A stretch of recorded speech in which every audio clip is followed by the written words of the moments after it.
जय हिंद दोस्तों, स्वागत है आप सभी का आपके अपने YouTube चैनल जैकपुर पे। तो आज के इस वीडियो में हम लोग क्लास 12 के हिस्ट्री का टॉपर टेस्ट 5 करने वाले हैं। इसके पहले भी 4 टेस्ट आप लोगों के हिस्ट्री का अपलोड हो चुका है। अगर आपने नहीं देखा है तो उसको जाकर देखिए और अच्छे से टेस्ट लगाइए।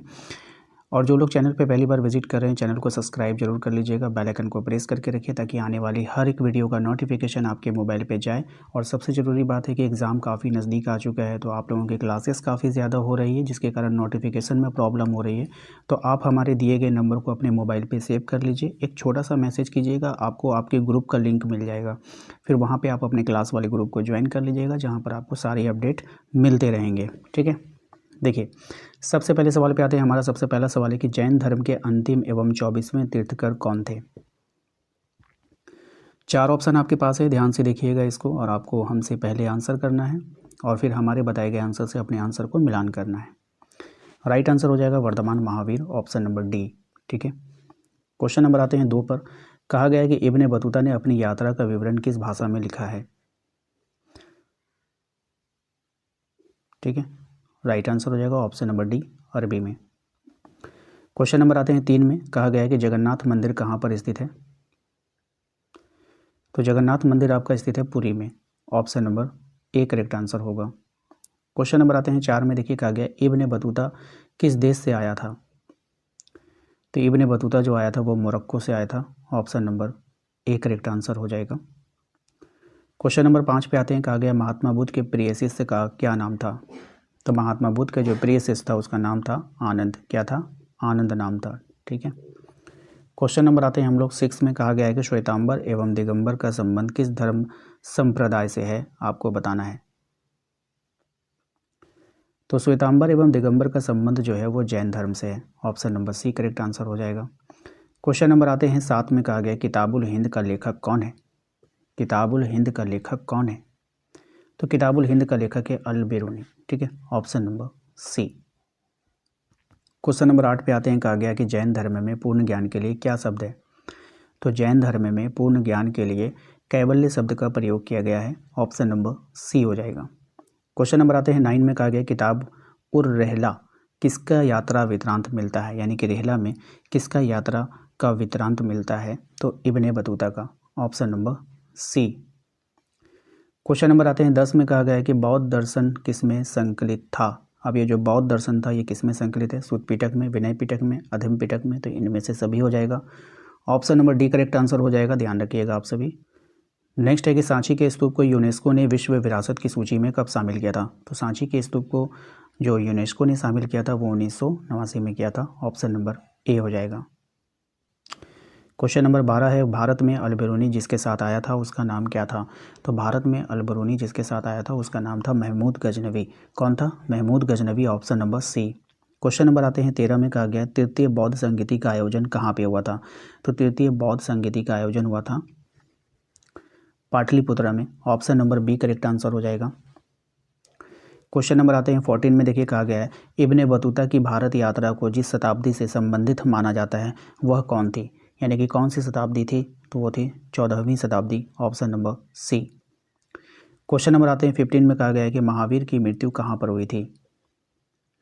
महावीर की मृत्यु कहाँ पर हुई थी आपको बतानी है। तो ये हुई थी पावापुरी में, option number C correct answer हो जाएगा। क्वेश्चन नंबर आते हैं हम लोग 16 में। कहा गया है कि महात्मा बुद्ध की शिक्षाएं किसमें संकलित है। तो महात्मा बुद्ध की जो शिक्षाएं संकलित है सुत्त पिटक, विनय पिटक, अधम पिटक। तो इनमें से सभी हो जाएगा, option number D correct answer हो जाएगा। क्वेश्चन नंबर आते हैं 17 में। कहा गया है अल बेरूनी की कृति किताबुल हिंद जिस भाषा में मूलतः लिखी गई है वो कौन सी भाषा है। तो वो भाषा है आपका अरबी भाषा है, ऑप्शन नंबर ए हो जाएगा। क्वेश्चन नंबर 18 पे आते हैं। कह रहा है महावीर का जन्म जो है वो कहाँ पर हुआ था। तो महावीर का जन्म हुआ था वैशाली के कुंडग्राम में। कहाँ पे हुआ था? वैशाली के कुंडग्राम में। क्वेश्चन नंबर आते हैं 19 में। कहा गया कि मध्य एशिया के रास्ते से होकर इब्ने बतूता सन 1333 में स्थल मार्ग से कहाँ पहुँचा था। तो मध्य एशिया के रास्ते से होकर इब्ने बतूता सन 1333 में स्थल मार्ग से कहाँ पर पहुँचा था वो आपको बताना है। तो सिंध में पहुँचा था। कहाँ पहुँचा था? सिंध में। क्वेश्चन नंबर 20 पे आते हैं। कह रहा है स्तूप किस धर्म से संबंधित है। मोस्ट इंपॉर्टेंट रहेगा आपके एग्जाम के लिए। तो स्तूप जो है वो बौद्ध धर्म से संबंधित है, ऑप्शन नंबर सी हो जाएगा। क्वेश्चन नंबर आते हैं 21 में कहा गया कि अमरावती का स्तूप किस राज्य में स्थित है। तो अमरावती का जो स्तूप स्थित है वो आंध्र प्रदेश में स्थित है। Option number A correct answer हो जाएगा। क्वेश्चन नंबर आते हैं 22 में कहा गया है कि मध्ययुगीन यात्रियों का सरदार जिस यात्री को कहा जाता है वो कौन है। तो वो है आपका Marco Polo. Option number B. अगले सवाल पे आते हैं। क्वेश्चन नंबर 23 आपका जैन धर्म के प्रथम तीर्थकर कौन थे। तो जैन धर्म के जो प्रथम तीर्थकर थे वो थे आपके Rishabhdev. Option number D correct answer हो जाएगा। क्वेश्चन नंबर आते हैं 24 में देखिए कहा गया है कि सुल्तान महमूद की राजधानी का नाम क्या था। सुल्तान महमूद की जो राजधानी थी उसकी नाम था गजनी। ठीक है, option number B. Question number आते हैं 25 में कह रहा है जैन परंपरा के अनुसार प्रथम तीर्थकर कौन थे। तो जैन परंपरा के अनुसार जो प्रथम तीर्थकर थे वो थे आपके ऋषभदेव। ऑप्शन नंबर ए हो जाएगा। अगले सवाल पे आते हैं। क्वेश्चन नंबर 26 में अलबरूनी को किस भाषा का जानकारी नहीं था। जो अलबरूनी थे उनको किस भाषा की जानकारी नहीं था। तो उनको जो है यूनानी भाषा का जानकारी नहीं था। क्वेश्चन नंबर आते हैं 27 में कहा गया है कि जैनियों की भाषा क्या थी। अब ये जो जैन लोग थे इनकी भाषा आपको बतानी है कि इनकी भाषा कैसी थी। जैनियों की भाषा, तो इनकी भाषा थी प्राकृत भाषा थी। ये कौन सी भाषा को करते थे, प्राकृत भाषा थी। Option number B correct answer हो जाएगा। क्वेश्चन नंबर आता है 28 में कहा गया है कि भारत में प्रचलित सती प्रथा का उल्लेख किस विदेशी यात्री ने किया था। तो भारत में उल्लेखित सती प्रथा का जो उल्लेख किया था वो किया था अलबरूनी ने। किसने किया था, अलबरूनी ने। ऑप्शन नंबर बी किया।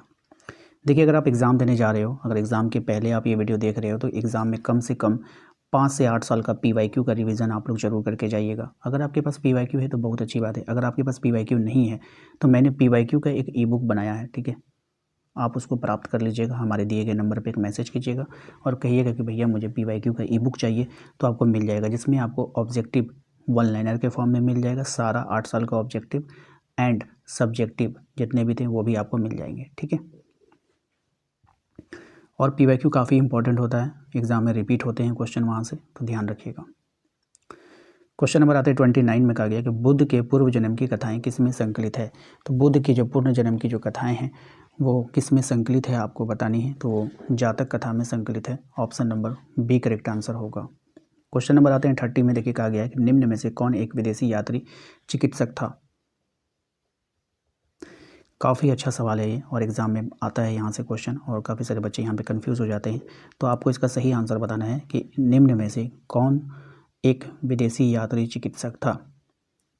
देखिए बच्चों, पूरे यूट्यूब पर अगर आप खोज कर देखोगे तो 30 सवालों को मैं 8 से 10 मिनट के अंदर कंप्लीट करवाता हूँ। ऐसा वीडियोस आपको एग्ज़ाम के समय में कोई नहीं प्रोवाइड कराएगा। एग्ज़ाम के समय में सारे यूट्यूबर यही चाहते हैं कि उनका वीडियो काफ़ी लंबा हो, बच्चे उसको देखें, खूब सारा पैसा कमाएं। लेकिन मेरा मोटिव रहता है कि आपके पास समय काफ़ी कम बचा है। जब आप चाहोगे मेरे मॉडल सेट को प्रैक्टिस करोगे ना, तो 8-8 मिनट में 9-9 मिनट में आपको 30-30 सवाल को कंप्लीट कराया गया है। यानी कि 1 से 1.5 घंटे में सारा प्रैक्टिस हो जाएगा आपका। लेकिन अगर आप चाहो वहीं किसी दूसरे यूट्यूबर की वीडियोज उठाकर देखो, वहाँ पे 30 क्वेश्चन को कराने में वो लोग 1 से 2 घंटे के समय लेते हैं। तो सवाल ही तो रिवीजन करना है, थोड़ी ना आपको पूरा फिल्म देखना है बैठ करके, है कि नहीं। तो चलिए स्टार्ट दिखाते हैं 30 नंबर का क्या होता है इसका आंसर। ये हो जाएगा फ्रांसवा बर्नियार। ठीक है, option number B correct answer हो जाएगा। तो दोस्तों आशा करते हैं कि आप लोगों को आज का ये वीडियो पसंद आया होगा। वीडियो को लाइक करना है, चैनल पे लोग पहली बार आए हैं सब्सक्राइब कर लीजिएगा। सब्सक्राइब किया हुआ आपका कभी बेकार नहीं जाएगा। जब आप BA में एडमिशन लोगे तो वहाँ पर भी ये आपको काम आने वाला है, बहुत काम आने वाला है। ठीक है, तो आप लोग चैनल को सब्सक्राइब कर लीजिएगा। और ज़रूरी बात यह है कि ज़्यादा वीडियोस बन रहा है, नोटिफिकेशन नहीं जा पा रहा है, तो आप लोग हमारे व्हाट्सएप ग्रुप को ज्वाइन कीजिए। दिए गए नंबर पे एक मैसेज कीजिएगा, आपको लिंक मिलेगा, व्हाट्सएप ग्रुप ज्वाइन कर लीजिएगा। मिलते हैं नेक्स्ट अगले वीडियो में। Thank you.